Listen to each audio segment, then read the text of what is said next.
नमस्कार दोस्तों, स्वागत है आपका द स्टोरी किंग पर, जहां कहानियां सिर्फ सुनी नहीं महसूस की जाती हैं। हम आपके लिए लाए हैं प्रेरणादायक, दिलचस्प और रोमांचक किस्से जो आपके दिल और दिमाग दोनों को छू जाएंगे। तो बिना देर किए चलिए शुरू करते हैं आज की कहानी। राजा सुरसेन और यमराज बहुत समय पहले की बात है।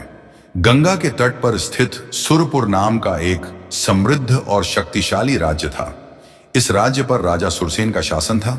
वे न केवल वीर योद्धा थे, बल्कि अत्यंत न्यायप्रिय, दयालु और धर्मपरायण भी थे।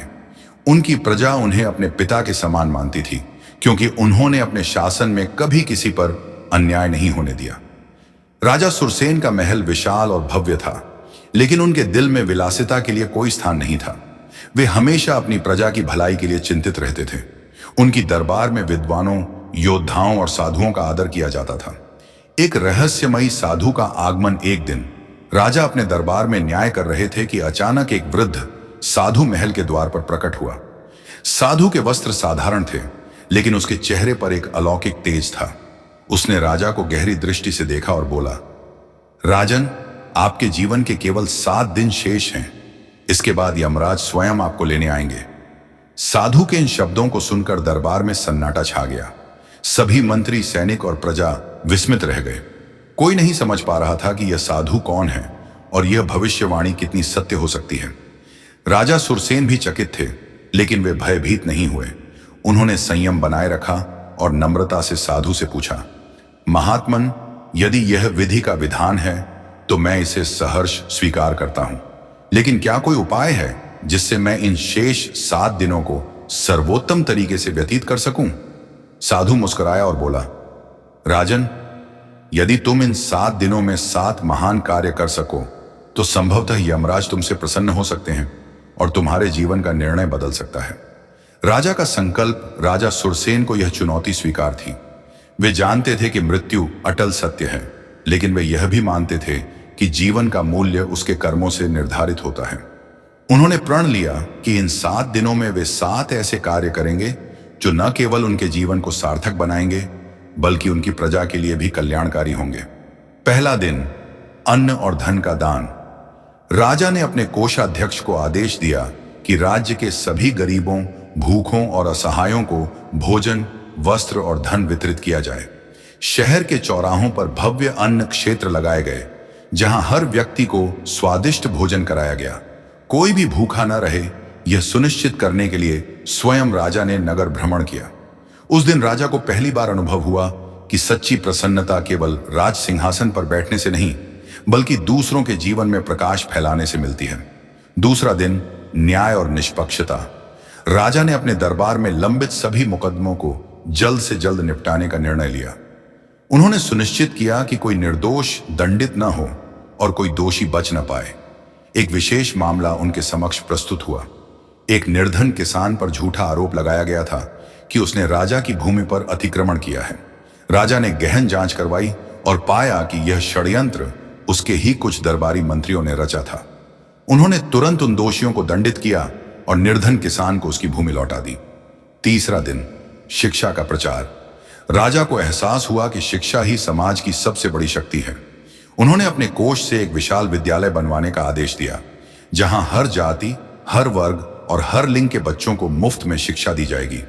महल के आचार्य ने राजा से कहा, राजन, आपने यह कार्य करके अज्ञानता के अंधकार को दूर करने की दिशा में एक महान कदम उठाया है। चौथा दिन, प्रकृति और पर्यावरण की रक्षा। राजा ने अपने सैनिकों और प्रजा के साथ मिलकर हजारों वृक्ष लगवाए, नदियों की सफाई करवाई और सुनिश्चित किया कि राज्य की धरती उपजाऊ बनी रहे। उन्होंने कानून बनाया कि जो कोई भी वृक्ष काटेगा उसे 10 वृक्ष लगाने होंगे। पांचवा दिन, धर्म और आध्यात्मिकता। राजा ने पूरे राज्य में यज्ञ और भजन कीर्तन का आयोजन करवाया। सभी मंदिरों में गरीबों को भोजन कराया गया और साधुओं से आशीर्वाद लिया गया। छठा दिन, वीरता और रक्षा। राजा को गुप्तचरों से सूचना मिली कि पड़ोसी राज्य के कुछ दुष्ट राजा सुरपुर पर आक्रमण की योजना बना रहे हैं। राजा ने अपनी सेना को तैयार किया और स्वयं युद्ध भूमि में उतर गए। एक भयंकर युद्ध हुआ, जिसमें राजा ने अपने शौर्य और बुद्धिमानी से शत्रु को परास्त कर दिया। उनके अद्भुत युद्ध कौशल ने पूरे राज्य को सुरक्षित रखा। 7वां दिन आत्मसमर्पण और ध्यान अब अंतिम दिन था। राजा ने सब कुछ छोड़कर अपने महल के ध्यान कक्ष में साधना शुरू की। वे समझ चुके थे कि जीवन नश्वर है और आत्मा अमर। उन्होंने स्वयं को ईश्वर को समर्पित कर दिया। यमराज का आगमन 7वें दिन के अंत में महल में एक अद्भुत घटना घटी। अचानक आकाश में बिजली चमकी और तेज गर्जना हुई। देखते ही देखते यमराज अपने विशाल काले भैंसे पर सवार होकर प्रकट हुए। यमराज ने गंभीर स्वर में कहा, राजा सुरसेन, तुम्हारे अंतिम समय की घड़ी आ गई है। राजा मुस्कुराए और बोले, प्रभु, मैं आपके स्वागत के लिए तैयार हूं, परंतु क्या मेरे 7 दिनों के कर्मों से आप संतुष्ट हुए? यमराज गंभीरता से विचार करने लगे। उन्होंने राजा की तपस्या, न्याय, दान और वीरता को देखा और बोले, हे राजन, तुम्हारे सत्कर्मों ने तुम्हारे भाग्य को बदल दिया है। अब तुम्हारी मृत्यु नहीं होगी, बल्कि तुम्हें चिरकाल तक प्रजा की सेवा करने का अवसर मिलेगा। तुम दीर्घायु होगे और तुम्हारा राज्य यशस्वी रहेगा। यमराज अंतर्ध्यान हो गए। राजा सुरसेन ने ईश्वर को धन्यवाद दिया और अपने जीवन को और भी परोपकार एवं धर्म के मार्ग पर आगे बढ़ाया। उनका राज्य और भी समृद्ध हुआ और उनकी गाथा सदियों तक सुनाई जाती रही। यमराज द्वारा दी गई अमृता की कृपा से राजा सुरसेन का जीवन पहले से भी अधिक सार्थक हो गया। अब उनके मन में मृत्यु का कोई भय नहीं था, बल्कि उन्होंने अपने जीवन को और भी अधिक परोपकार और धर्म के मार्ग पर लगाने का संकल्प लिया। सुरपुर में नया युग। यमराज के वरदान के बाद सुरपुर में एक नए युग की शुरुआत हुई। राजा सुरसेन के 7 महान कार्यों ने राज्य को इतना शक्तिशाली और समृद्ध बना दिया कि पड़ोसी राज्यों के राजा भी उनकी नीतियों से प्रेरणा लेने लगे। लेकिन इस नए युग में भी चुनौतियां समाप्त नहीं हुई थीं। एक नई चुनौती, दानव महासुर। एक दिन राजा सुरसेन अपने दरबार में न्याय कर रहे थे। तभी एक सैनिक भागता हुआ आया और घबराते हुए बोला, राजन, हमारी सीमा पर महासुर नामक एक भयंकर दानव ने आक्रमण कर दिया है। वह अपने साथ असंख्य राक्षसों की सेना लेकर आया है और गांवों को नष्ट कर रहा है। यह सुनकर पूरा दरबार स्तब्ध रह गया। महासुर एक शक्तिशाली दानव था, जिसके बारे में कहा जाता था कि उसने घोर तपस्या करके ब्रह्मा जी से वरदान प्राप्त किया था कि उसे कोई भी मानव या देवता पराजित नहीं कर सकता। महासुर का आतंक। महासुर अपने विशाल शरीर और भयावह शक्ति के कारण पूरे क्षेत्र में आतंक मचाए हुए था। जहां भी वह जाता, वहां केवल विनाश और रक्तपात होता। गांवों को जलाया जा रहा था, निर्दोष लोगों को मार दिया जा रहा था और स्त्रियों और बच्चों को बंदी बनाया जा रहा था। राजा सुरसेन ने तुरंत अपनी सेना को संगठित किया और महासुर से युद्ध करने के लिए निकल पड़े। लेकिन इस बार यह युद्ध केवल बल से नहीं, बल्कि बुद्धिमानी और नीति से जीतना था। राजा सुरसेन की युद्ध नीति। राजा ने अपनी सेना को 3 भागों में बांटा। 1. पहला दल युद्ध के मैदान में दानवों से सीधा मुकाबला करेगा। 2. दूसरा दल दुश्मन की सेना को पीछे से घेरकर उन पर आक्रमण करेगा। 3. तीसरा दल दानवों की शक्ति का रहस्य पता करने के लिए गुप्तचरों के रूप में उनके शिविर में प्रवेश करेगा। महासुर की कमजोरी का रहस्य राजा के सबसे कुशल गुप्तचर चंद्रकेतु ने पता लगाया कि महासुर को वरदान मिला था कि उसे कोई मानव या देवता नहीं मार सकता, लेकिन उसे धरती का एक साधारण तत्व जल हानि पहुंचा सकता है। अगर वह जल में डूब जाए तो उसकी शक्ति क्षीण हो जाएगी। राजा सुरसेन ने इस रहस्य का उपयोग करने का निर्णय लिया। रणनीति का प्रयोग। युद्ध के मैदान में महासुर और राजा सुरसेन आमने सामने आए। महासुर गरजते हुए बोला, मूर्ख मानव, क्या तुम सोचते हो कि तुम मुझे पराजित कर सकते हो? मैं अमर हूं। राजा मुस्कुराए और बोले, अमर वही होता है जो धर्म के मार्ग पर चलता है, न कि जो दूसरों पर अत्याचार करता है। फिर उन्होंने अपनी सेना को संकेत दिया। सैनिकों ने पहले महासुर को व्यस्त रखा, फिर एक योजना के अनुसार उसे धीरे धीरे एक विशाल झील की ओर धकेलना शुरू कर दिया। जैसे ही महासुर झील के पास पहुंचा, राजा ने अपनी सबसे शक्तिशाली योद्धा वीरांगना केतकी को संकेत दिया। केतकी ने अपने घोड़े को दौड़ाया और महासुर को पूरी ताकत से झील में धक्का दे दिया। महासुर का अंत। जैसे ही महासुर जल में गिरा, उसकी शक्ति घटने लगी। वह जोर जोर से चिल्लाने लगा, लेकिन उसका शरीर धीरे धीरे निर्बल होता गया। कुछ ही क्षणों में वह एक सामान्य दानव बन गया और अंततः उसका नाश हो गया। राजा सुरसेन और उनकी सेना ने विजयी होकर सुरपुर लौटकर प्रजा को महासुर के अंत की सूचना दी। राज्य में आनंद और उत्सव का वातावरण बन गया। यमराज का पुनः आगमन। राजा सुरसेन अपने महल में बैठे इस विजय पर विचार कर रहे थे कि अचानक एक दिव्य प्रकाश प्रकट हुआ। यमराज स्वयं प्रकट हुए और बोले, राजा सुरसेन, तुमने फिर से यह सिद्ध कर दिया कि सच्चा राजा वही होता है जो धर्म और नीति के मार्ग पर चलता है। तुमने अपनी प्रजा की रक्षा की और अधर्म का नाश किया। मैं तुमसे प्रसन्न हूं। राजा सुरसेन ने हाथ जोड़कर कहा, प्रभु, यदि आपने मुझे अमृता का वरदान दिया है तो मैं चाहता हूं कि मैं हमेशा धर्म के मार्ग पर चलूं और अपने लोगों की सेवा करता रहूं। यमराज ने आशीर्वाद दिया और अंतर्ध्यान हो गए। राजा सुरसेन की गाथा अमर हो गई। समय बीतता गया, लेकिन राजा सुरसेन का यश और प्रभाव कभी कम नहीं हुआ। उनके शौर्य, न्याय और धर्मपरायणता की गाथाएं पीढ़ी दर पीढ़ी सुनाई जाने लगी। सुरपुर राज्य स्वर्ण युग में प्रवेश कर गया और वहां के लोग सदैव सुखी और समृद्ध रहे। इस प्रकार राजा सुरसेन का नाम इतिहास में अमर हो गया और उनकी कथा आज भी प्रेरणा देती है कि धर्म, न्याय और परोपकार से बड़ा कोई बल नहीं होता। भाग 3। राजा सुरसेन की न्यायप्रियता और पराक्रम के कारण सुरपुर में शांति और समृद्धि स्थापित हो गई थी। उनके शासन में कोई भूखा नहीं था, कोई अन्याय नहीं था और कोई भी भयभीत नहीं था। लेकिन समय की धारा कभी एक समान नहीं रहती। सुरपुर की समृद्धि और शक्ति की ख्याति दूर दूर तक फैल गई थी।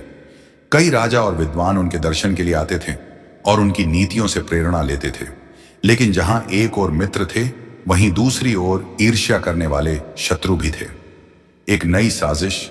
काला जादूगर नागरक सुरपुर से बहुत दूर कंचनगिरी नामक एक राज्य था, जहां नागरक नाम का एक क्रूर जादूगर रहता था। नागरक को काले जादू और मायावी शक्तियों में निपुणता प्राप्त थी। उसे यह सहन नहीं हो रहा था कि राजा सुरसेन इतना प्रसिद्ध और सम्मानित हो। उसने सुरपुर को नष्ट करने की योजना बनाई। नागरक ने एक दिन अपने शिष्यों से कहा, राजा सुरसेन को मृत्यु से यमराज ने बचा लिया, लेकिन मैं देखता हूं कि वे अब कितने दिनों तक जीवित रहते हैं। मैं ऐसा माया जाल रचूंगा कि स्वयं देवता भी उन्हें बचाने में असमर्थ होंगे। सुरपुर पर जादू का साया। कुछ ही दिनों में सुरपुर में अजीब घटनाएं होने लगी। पशु बिना किसी कारण के हिंसक हो गए। रात में अजीबोगरीब आवाजें आने लगी। राज्य में कई स्थानों पर रहस्यमयी काले धुएं के गुब्बार उठने लगे। लोग भयभीत होने लगे और फसलें सूखने लगी। राजा सुरसेन यह सब देखकर चिंतित हो गए। उन्होंने तुरंत अपने राजगुरु आचार्य वशिष्ठ को बुलाया और इस रहस्यमयी समस्या का समाधान पूछने लगे। आचार्य वशिष्ठ ने ध्यान लगाकर सत्य को देखा और बोले, राजन, यह साधारण आपदा नहीं है, बल्कि काले जादू का प्रभाव है। नागरक नामक एक शक्तिशाली तांत्रिक ने हमारे राज्य पर यह मायाजाल फैलाया है। यदि समय रहते इसका समाधान न किया गया तो पूरा राज्य नष्ट हो सकता है। राजा का संकल्प और नागरक का आमंत्रण। राजा सुरसेन ने निश्चय किया कि वे स्वयं नागरक के पास जाकर इस समस्या का समाधान निकालेंगे। इसी बीच एक दिन सुरपुर के राजमहल के बाहर एक काला कौआ आकर बैठ गया। उसके पंजे में एक पत्र था। सैनिकों ने वह पत्र राजा तक पहुंचाया। उसमें लिखा था, राजा सुरसेन, यदि तुम अपने राज्य को बचाना चाहते हो तो 3 दिन के भीतर कंचनगिरी आकर मुझसे मिलो, अन्यथा तुम्हारा राज्य नष्ट हो जाएगा। राजा यह पत्र पढ़कर गंभीर हो गए। उन्होंने अपने सबसे भरोसेमंद योद्धाओं सेनापति विक्रम और राजकुमार अर्जुन को बुलाया और कहा, मैं अकेला कंचनगिरी जाऊंगा। यह युद्ध बल से नहीं बल्कि बुद्धि और साहस से जीतना होगा। यदि 3 दिन तक मैं नहीं लौटा तो राज्य की रक्षा करना तुम्हारा कर्तव्य होगा। कंचनगिरी की यात्रा। राजा सुरसेन अपने घोड़े पर सवार होकर अकेले कंचनगिरी की ओर निकल पड़े। जैसे जैसे वे आगे बढ़े वैसे वैसे वातावरण अधिक भयावह होता गया। चारों ओर घना अंधकार था, पक्षी भी खामोश थे और ठंडी हवाएं शरीर को कंपा रही थीं। अचानक रास्ते में एक वृद्ध साधु प्रकट हुआ।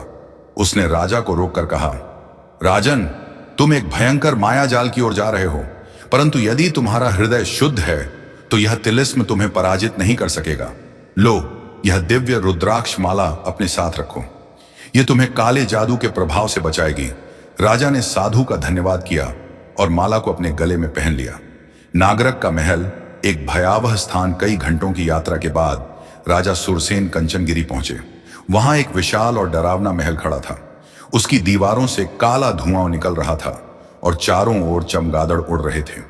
जैसे ही राजा महल में प्रवेश करने लगे, उनके कानों में एक गूंजती हुई आवाज आई, स्वागत है राजा सुरसेन। मैं जानता था कि तुम यहां आओगे, लेकिन क्या तुम यहां से जीवित लौट पाओगे?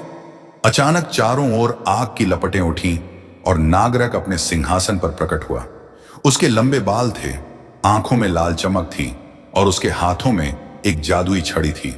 राजा सुरसेन और नागरक का मुकाबला। नागरक हंसते हुए बोला, तुम्हें बचाने के लिए इस बार न तो यमराज आएंगे और न ही कोई देवता। मैं तुम्हें और तुम्हारे राज्य को समाप्त कर दूंगा। राजा सुरसेन ने उत्तर दिया, शक्ति का उपयोग केवल विनाश के लिए नहीं किया जाता नागरक। यदि तुमने अपनी शक्तियों का उपयोग अच्छे कार्यों के लिए किया होता तो तुम्हारा नाम सम्मान से लिया जाता, लेकिन तुमने अधर्म का मार्ग चुना है और अधर्म का नाश निश्चित है। इतना कहकर राजा ने तलवार खींची और नागरक की ओर बढ़े। नागरक ने अपनी जादुई छड़ी उठाई और एक भयंकर मंत्र बोला। तुरंत ही आग का एक विशाल गोला राजा की ओर बढ़ा, लेकिन जैसे ही वह गोला राजा के पास पहुंचा, उनके गले में पड़ी दिव्य रुद्राक्ष माला चमक उठी और आग का गोला अदृश्य हो गया। नागरक चौंक गया। उसने कई और मंत्रों का प्रयोग किया, लेकिन रुद्राक्ष की शक्ति के आगे कुछ भी प्रभावी नहीं हुआ। अब राजा ने आक्रमण किया। उन्होंने अपनी तलवार से नागरक की जादुई छड़ी को काट डाला। जैसे ही छड़ी टूटी, नागरक की सारी शक्ति नष्ट हो गई। वह भयभीत होकर घुटनों के बल गिर पड़ा। मुझे क्षमा कर दो राजन, मुझे अपना दास बना लो। लेकिन राजा ने कहा, जो व्यक्ति अधर्म के मार्ग पर चलता है वह क्षमा के योग्य नहीं होता। तुम्हारा अंत निश्चित है। इतना कहकर राजा ने अपनी तलवार से नागरक का सिर धड़ से अलग कर दिया। जैसे ही नागरक मरा, उसकी सारी काली शक्तियां समाप्त हो गईं। भाग 4। नागरक के अंत के बाद सुरपुर फिर से समृद्धि की ओर बढ़ने लगा। लोग सुख शांति से रहने लगे, खेत लहलहाने लगे, व्यापार बढ़ने लगा और कला संस्कृति का विकास हुआ। राजा सुरसेन अब निश्चिंत होकर अपने राज्य का संचालन कर रहे थे, लेकिन नियति को अभी और परीक्षा लेनी थी। यमलोक से एक संदेश। एक दिन जब राजा अपने महल में राज्य के मामलों पर विचार कर रहे थे, तभी आकाश में अचानक एक दिव्य प्रकाश फैला। उसी प्रकाश के बीच में एक देवदूत प्रकट हुआ। राजा और दरबारियों ने हाथ जोड़कर देवदूत का स्वागत किया। देवदूत ने गंभीर स्वर में कहा, राजा सुरसेन, यमराज ने तुम्हें अमरता का वरदान दिया था, लेकिन अब ब्रह्मांड के संतुलन को बनाए रखने के लिए तुम्हें यमलोक बुलाया जा रहा है। यमराज चाहते हैं कि तुम उनके विशेष दूत बनकर कार्य करो। यह सुनकर पूरा दरबार स्तब्ध रह गया। राजा स्वयं भी कुछ क्षणों के लिए सोच में पड़ गए। क्या अब मुझे अपना राज्य छोड़ना होगा? राजा ने गंभीरता से पूछा। देवदूत ने उत्तर दिया, तुम्हें तुरंत नहीं जाना होगा, लेकिन तुम्हें एक नई परीक्षा से गुजरना होगा। यदि तुम इस परीक्षा में सफल हुए तो तुम्हें देवताओं के बीच स्थान मिलेगा, लेकिन यदि असफल हुए तो तुम्हें मृत्यु को स्वीकार करना होगा। राजा सुरसेन ने मुस्कुराकर कहा, मैं हर परीक्षा के लिए तैयार हूं। बताइए, मुझे क्या करना होगा? अदृश्य शत्रु की खोज। देवदूत ने बताया कि धरती पर एक अदृश्य शक्ति उभर रही है जो सभी देवताओं और मनुष्यों के लिए संकट बन सकती है। यह शक्ति अंधकार के लोक से आ रही थी और इसे रोकना केवल राजा सुरसेन के हाथ में था। लेकिन यह शक्ति कौन है? राजा ने पूछा। देवदूत ने उत्तर दिया, इस शक्ति का नाम काल भैरव है।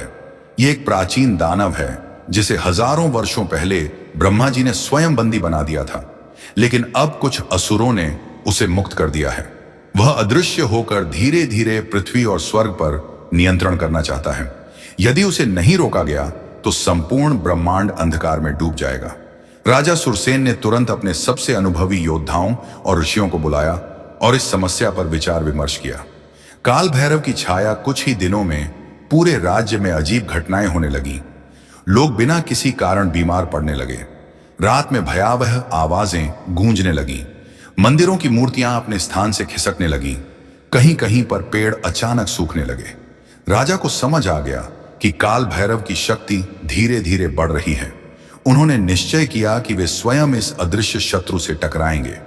काल भैरव का सामना राजा सुरसेन ने एक विशेष यज्ञ करवाया, जिससे उन्हें काल भैरव के स्थान का पता चल सके। यज्ञ की अग्नि में अचानक एक दृश्य उभरा। काल भैरव सुदूर दक्षिण में एक अंधेरी गुफा में छिपा हुआ है। उसे नष्ट करने के लिए केवल एक ही अस्त्र प्रभावी होगा, त्रिदेवों द्वारा निर्मित सुदर्शन चक्र। लेकिन सुदर्शन चक्र केवल भगवान विष्णु के पास था। इसे प्राप्त करने के लिए राजा को स्वयं वैकुंठ जाना था। वैकुंठ की यात्रा राजा सुरसेन ने गंगा किनारे जाकर कठोर तपस्या शुरू की। उन्होंने लगातार 7 दिनों तक ध्यान किया और भगवान विष्णु का आह्वान किया। 7वें दिन एक दिव्य प्रकाश प्रकट हुआ और भगवान विष्णु स्वयं प्रकट हुए। राजन, मैं जानता हूं कि तुम किस उद्देश्य से आए हो, लेकिन सुदर्शन चक्र एक अत्यंत शक्तिशाली अस्त्र है जिसे केवल धर्म का पालन करने वाला ही धारण कर सकता है। क्या तुम इसे संभालने के लिए तैयार हो? राजा सुरसेन ने सिर झुकाकर कहा, प्रभु, यदि यह अस्त्र केवल मेरे लिए होता तो मैं इसे कभी मांगता नहीं, लेकिन जब पूरे ब्रह्मांड का अस्तित्व संकट में है तब मेरा कर्तव्य है कि मैं इसे रोकूं। भगवान विष्णु प्रसन्न हुए और उन्होंने सुदर्शन चक्र राजा को प्रदान किया। लेकिन ध्यान रखना, यह अस्त्र केवल एक ही बार प्रयोग किया जा सकता है। काल भैरव का अंत। राजा सुरसेन ने सुदर्शन चक्र लेकर दक्षिण दिशा की ओर प्रस्थान किया। कई दिनों की यात्रा के बाद वे उस अंधेरी गुफा तक पहुंचे जहां काल भैरव निवास कर रहा था। गुफा के अंदर एक भयंकर शक्ति थी। अंधकार इतना घना था कि कुछ भी दिखाई नहीं दे रहा था, लेकिन राजा ने अपनी आत्मा की शक्ति से काल भैरव को पहचान लिया। राजा सुरसेन, तुम मेरा कुछ नहीं बिगाड़ सकते, मैं अमर हूं। लेकिन राजा ने बिना कोई भय दिखाए सुदर्शन चक्र को अपनी उंगली पर धारण किया और बोले, अधर्म की कोई शक्ति अमर नहीं होती। काल भैरव, तेरा अंत निश्चित है। जैसे ही राजा ने सुदर्शन चक्र छोड़ा, वह प्रकाश के वेग से काल भैरव की ओर बढ़ा। नहीं, काल भैरव ने चीखते हुए कहा, लेकिन तब तक बहुत देर हो चुकी थी। सुदर्शन चक्र ने उसे पूरी तरह भस्म कर दिया। यमराज का अंतिम निर्णय काल भैरव के नष्ट होते ही यमराज स्वयं प्रकट हुए। राजा सुरसेन, तुमने जो कर दिखाया वह केवल देवताओं के लिए संभव था। अब ब्रह्मांड फिर से संतुलित हो गया है। राजा ने हाथ जोड़कर कहा, प्रभु, अब मेरा क्या होगा? यमराज मुस्कुराए और बोले, अब तुम यमलोक में हमारे विशेष दूत बनोगे। तुम्हें अमृता तो पहले ही प्राप्त थी, लेकिन अब तुम्हारा कार्य अधिक बड़ा होगा। तुम मनुष्यों और देवताओं के बीच संतुलन बनाए रखने का कार्य करोगे। राजा सुरसेन ने अपने राज्य की बागडोर अपने योग्य उत्तराधिकारी को सौंपी और यमराज के साथ यमलोक की ओर प्रस्थान किया। राजा सुरसेन की अमर गाथा इस प्रकार। राजा सुरसेन केवल एक महान शासक ही नहीं, बल्कि देवताओं के बीच एक विशेष स्थान प्राप्त करने वाले दिव्य योद्धा बन गए। उनकी कहानी आज भी याद की जाती है और यह हमें सिखाती है कि धर्म और सत्य की रक्षा करने वाला व्यक्ति कभी नष्ट नहीं होता।